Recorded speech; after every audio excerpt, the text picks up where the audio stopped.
have 6 months of food stored in portable containers so I can leave in a moment's notice. I will always be able to provide for my family through hunting and trapping. You think you can find me in the woods? Try it.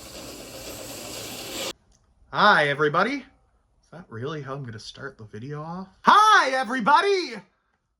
Okay, that's better. We're back commentating on another episode of the National Geographic show, Doomsday Preppers. Now, if you thought making the show Doomsday Preppers was futile, well, you haven't even seen what it takes to comment on it. Doomsday Preppers is a show about a bunch of people who are worried things aren't going to work out for them in the next few decades on their land that they own. Lucky bastard. The kind of show to wear a shirt with all the constitutional amendments on it, but they really only care about one of those amendments. Now, surely this is not your first rodeo and you're somewhat aware of Doomsday Preppers. It's a show where National Geographic, in their quest to distance themselves further and further from geography, had decided to make fun of people. And in the way that we only could in the early 2000s, we just took some hicks and we put a camera in front of them and then we laughed it up. This kind of be thankful that you're not one of these crazies sort of show. But we're not here to laugh or have fun. No, we're here to talk about Mark fucking Sanders. Mark's probably my favorite prepper that I've ever encountered on this show. He just fits the bill. He is the archetypal prepper. He is the prepper who other preppers spend their whole life preparing to be. Now, he might not have the most supplies or the most know-how or the most qualifications, but he has a certain gumption that I think you're going to find pretty impressive. We're just going to jump right in. Doomsday Preppers narrator, I'm not going to take your job from you. Why don't you tell us about Mark? Are you ready? Mark is a proud son of Georgia and a full-time firefighter. Set. Who loves spending his time off with his 4 children. You hear that, guys? He loves spending time with his children. Loves it. I bet it'll be a whole little family episode of Doomsday Preppers. That'll be kind of fun. But he lives in fear that one day soon, his American dream will be replaced with a nightmare.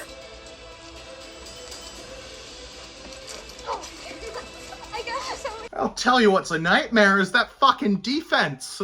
Holy shit. I'm preparing for a foreign occupation of the United States of America.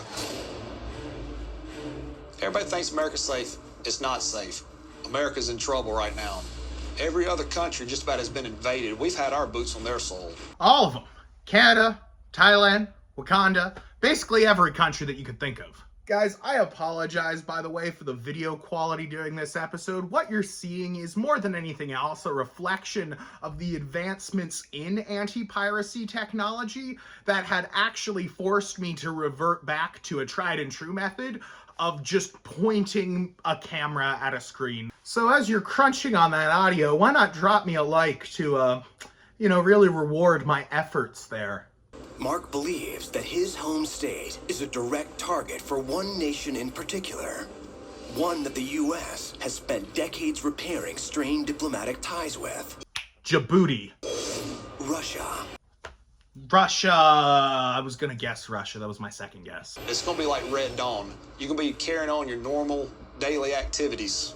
You're gonna look out the window one day, you're gonna see the sky filled up with parachutes and wonder what's going on. I have 6 months of food stored in portable containers so I can leave in a moment's notice. I will always be able to provide for my family through hunting and trapping. You think you can find me in the woods? Try it. Mark, to even accidentally find you in the woods would be a fucking nightmare for me. So I promise the last thing I'm going to try and do, especially in an emergency scenario, is purposefully go through the woods looking for you, Mark. Men will post shit like this and still wonder why a woman would choose to run into a bear in the woods. I would way rather run into a bear than this Viet Cong trap constructing asshole. Don't think for a second that the Russians won't use gas on America. You gotta be prepared, have the right equipment to survive a chemical attack. So Mark is educating his 4 children, ages 7 to 11, in the importance of properly securing a gas mask. And if all you prepperinos think that's going to be the only fun family activity of the episode, you're correct. That is the only one. Huh? Time, minute 15 seconds. Good job. Outstanding. Like it. Mark is prepared to fight back and defend his home soil, but he won't do it alone. He follows a variation on the fireman's rule of 2 in, 2 out, never going into a hazardous situation without a partner. I don't love the name of the 2 in, 2 out rule. I'm sure they could have worked on that for just a couple seconds more. We're going to stick together as a team. If Russia wants to come in and invade us, good luck to them, because we have a team of trained, skilled athletes. We have prepared in every aspect. We won't lose. We're going to win as Americans, not Americans. Ooh, spit it, Mark. Athletes is a little much, right? Like, I know that's coming from me. I'm not saying they're poorly off. I just, combat personnel, I don't know. Maybe athletes is one of those things you should let others say of you, Mark. Mark's team of would-be patriotic insurgents include fellow firefighters Jared and Eric. Jared, like, I know you're not supposed to judge a book by its cover, but that's not the face of an ally, right? Jared, and again, we shouldn't judge a book by its cover. We shouldn't judge, but Jared does look like a high school gym coach who is way too nice to some of the girls. Jared does not have a safe look to him. Jared looks very unsafe. I don't like the way that Jared looks, and again, I know that we shouldn't be so superficial here. Like, he could have more to his soul. But when they invented the term meathead, it was surely off of someone who looks almost exactly like Jared. Move it! Move! They have dubbed themselves the 33s, inspired by the fireman's code for a house fire. Clear. And guys, to further my case against Jared, look at the chain. Look at how angry he is just looking around at trees. I don't know, like he looks like a dangerous man, and not in the cool way, in the very, very uncool way. He plans to fight back and launch a covert offensive by borrowing a tactic from ancient mythology, a Trojan horse. The Trojan horse is going to be a way to infiltrate the enemy base without being detected. So Mark, in order to counter this theoretical Russian invasion, has decided to borrow a tactic from ancient mythology, the Trojan horse. Bro doesn't even use regular Trojans. He's got 4 kids.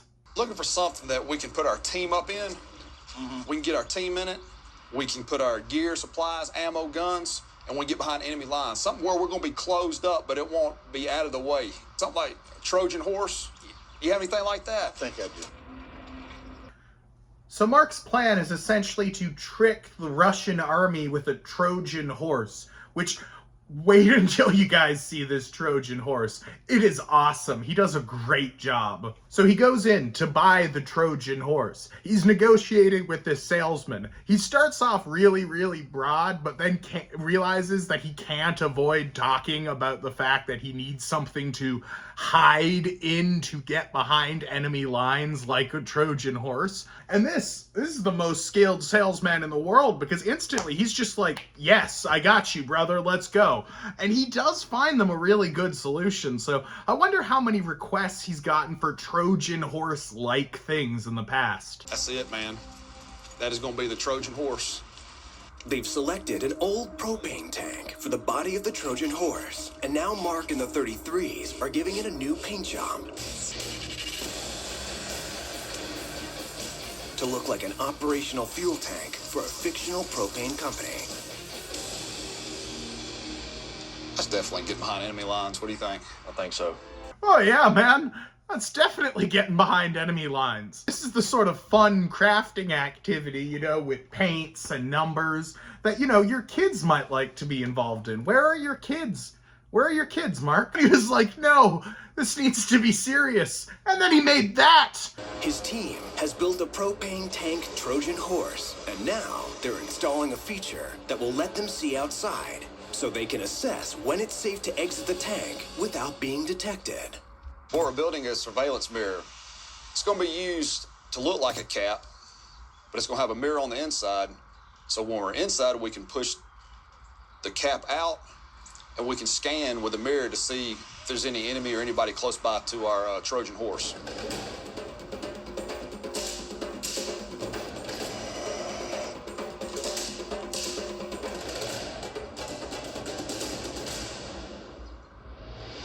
How many degrees of visibility do you think they're getting with that mirror? I feel like that mirror is giving them 1, maybe 2 degrees of visibility max. That's not, so there's a cap obstructing most of the mirror's reflective surface. And then there's another, like, outer port obstructing most of your ability and your peripheral looking out. So you're getting almost nothing from this mirror, right? But Mark knows there's always the possibility that the enemy will see through the decoy. No! So he needs his team to be ready to maintain operational security, even under torture. We're going to have to be prepared mentally and physically for whatever arises, whatever situation. Because if any team member is captured and they're not mentally strong and they gather information through torture or interrogations, our whole team will be lost. Yeah. It would be a real shame if one of your team wasn't that mentally strong. I'm not even sure if I can show this next part on YouTube, but doggone it, I'm gonna try. So next we have to take a little detour, because Mark and his friends aren't sure that they're ready to go through the psychological and physical torment that a full-on conflict with Russia might endure. So naturally, they decide they're going to practice waterboarding one another until they kind of know what it's like. Mark thinks the Russians might try to use one particularly harsh method on him: waterboarding. Make it as rough on me as possible. If I start going crazy, ease up a little bit and then give it to me again, okay? Okay. Mark's friends will pour small amounts of water on his face through a towel. This simulates a feeling of perpetual drowning, producing high levels of physical and psychological distress. So first of all, what a wild escalation from the arts and crafts they were doing a second ago, right? The fact that they're even showing this on TV is nuts. If your friend tells you that you need to prepare together, and the natural next step in that preparation is going to be waterboarding one another, I'm not sure that's a very good friend. CIA agents testing it on themselves lasted an average of 14 seconds before capitulating. Mark believes he can last twice as long. Yeah, I bet Mark also believes that he could beat Serena Williams at tennis. You ready for this, man? Try it. Don't freak out. Hey, don't freak out, okay?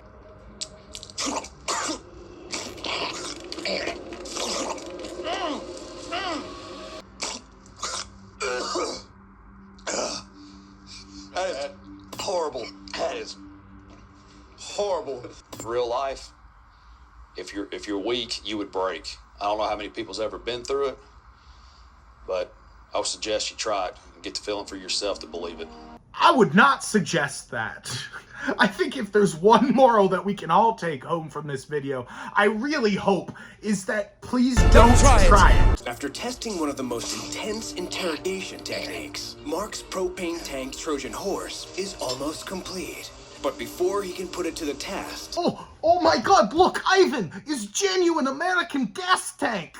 It looks so fucking bad, you guys. But that they can get out and back to safety again. So he has an evasive plan that he hopes will allow the 33s to literally disappear into a cloud of smoke. By mixing stump remover and sugar, they are creating homemade smoke bombs. Hi, quick question. Aren't you a firefighter?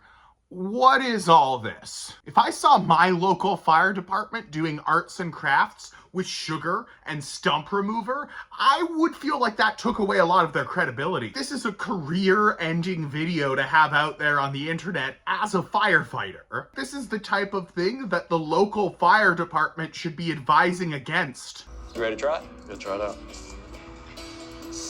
Oh, man! That got a little squirrely on us, didn't it? Mark, Eric, and Jared have what they need to spot the enemy from inside the propane tank. You guys, so can he see anything through that hole at all? Like, tell me, I do not think I would be able to see anything, and my vision is, like, okay. Now, they're installing the final modifications. First, he's installing a string of razor-sharp spikes to disable the vehicle of anyone who follows them. We've come up with a plan to lay down some spike strips if need be. Made some pretty heavy-duty screws, some fire hose. We have it tied up under, rigged with some cotter pins, so when you pull a rope, it's going to pull the cotter pins loose, and it's going to fall on the ground. Fall down, it can blow the tires out, plus if there's more behind them, it can cause a car pile up. How is this legal? Like, I know that nothing they're doing here is strictly illegal, but just the thought of these three nincompoops cruising around town with their deployable spike strip, I feel like the police, if they stop this vehicle, they would not be happy. No, officer, you don't understand. The spike strips are just to protect the Trojan horse. Do you even love your country? Like, I really don't see how these three have gotten around the law. Like, I feel like if my neighbors, if I saw Ed and Eddie, like, making explosives and waterboarding each other and building, like, a trap for foreign invaders, I think someone would have put in a call by now. I don't know. It's a Georgia thing, I guess. I just don't get it. To put our Trojan horse to the ultimate test, we're going to attempt to get it behind enemy lines. From the outside, this looks like a normal propane tank, but on the inside, Team 33 is getting ready to bail out and cause havoc behind enemy lines. They're gonna try and get behind enemy lines, you guys. Me, when I try to get behind enemy lines, parentheses, the Wendy's back room. They're hiding secrets from me and the burgers. It's just look at the S on gas. That's really horrible.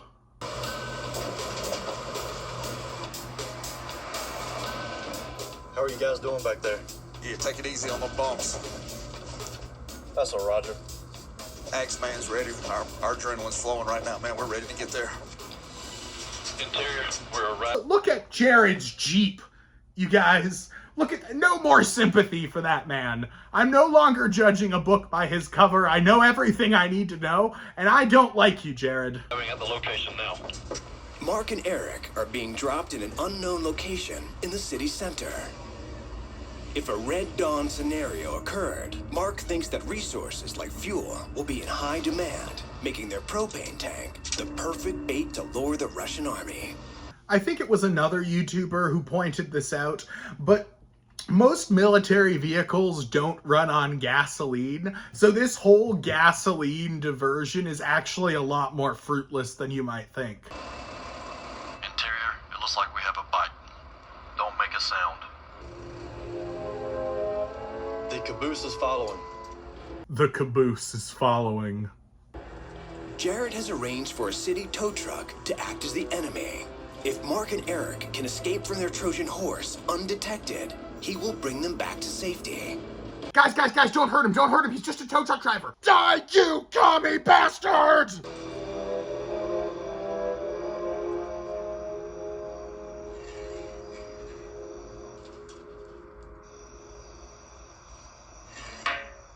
Be advised, we're all clear. We're moving. 33s. Using the periscope mirror, they have assessed they are cleared to exit the Trojan horse. And now, they must send a signal to Jared. They are making their way to the getaway vehicle. Go, go, go, go.